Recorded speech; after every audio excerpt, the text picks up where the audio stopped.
آج عمر عطا بندیال صاحب نے اپنی اننگ کی آخری بال میں زبردست چھکا مارا ہے، اور وہ جنہوں نے پرسنل اسپیسیفک قانون بنائے تھے اپنی ذات کے لیے کہ 50 کروڑ روپیہ تک کی کرپشن جو ہے وہ ٹک تھی، اور وہ لوگ جنہوں نے 16 مہینے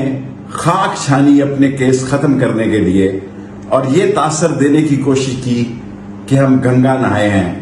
آج وہ خاک وہیں پر پہنچ گئی جہاں کا خمیر تھا۔ حالات اور واقعات بتائیں گے کہ اس فیصلے کے کتنے دور رس نتائج ہوں گے۔ کرپشن کوئی کرے، زاہد کرے، بکر کرے، اس کو قانون کے شکنجے میں آنا چاہیے۔ اور سب سے اچھی بات یہ ہے کہ یہ قانون وہیں سے شروع ہوں گے جہاں سے ان کو لپیٹ دیا گیا تھا، جہاں سے پیک کر دیا گیا تھا، جہاں سے تحقیقات ختم کر دی گئی تھی، اور جہاں سے انویسٹیگیشن کا گلا گھونٹ دیا گیا تھا۔ غریب مر رہا ہے بجلی کے بل سے، غریب مر رہا ہے آٹے سے، چینی سے، بے روزگاری سے، غریب مر رہا ہے بچوں کی فیسوں سے، غریب مر رہا ہے مکان کے کرائے کے ادا کرنے سے، اور یہ لوگ ہیں کہ اربوں خربوں لوٹ کر منہ صاف کر کے بھاگ گئے لندن، جو ان کی اصل قیام گاہ ہے، جو ان کا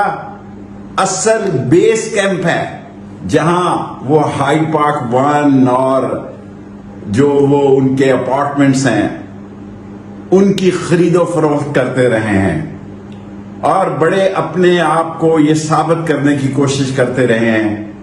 کہ ہم نے جناب علی یہ بجلی ختم کی، اور آئی پی پی میں جو کچھ انہوں نے کیا یہ آنے والا وقت اور اللہ جانتا ہے۔ لیکن فتح خان بندیال کے بیٹے عطا عمر بندیال نے جاتے ہوئے کمال کیا ہے، اور جس کے بہت دور رس نتائج ثابت ہوں گے۔ ان سارے چوروں، ڈاکوؤں، لٹیروں، بدماشوں، کم ظرفوں، کم مکڑوں اور قوم کا خون چوسنے والوں کو واپس آ کر اب قانون کا سامنا کرنا چاہیے، اور ملک الیکشن کی طرف بڑھ رہا ہے، تاکہ لوگوں کو بھی پتہ لگے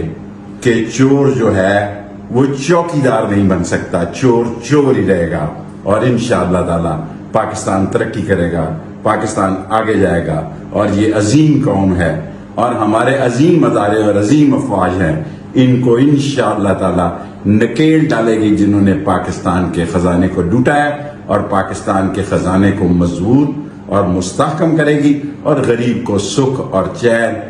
کیونکہ غریب ہی، عوام ہی کا نام ریاست ہے، عوام خوشحال ہوں گے تو ریاست خوشحال ہوگی۔ اسلام زندہ باد، پاکستان زندہ باد۔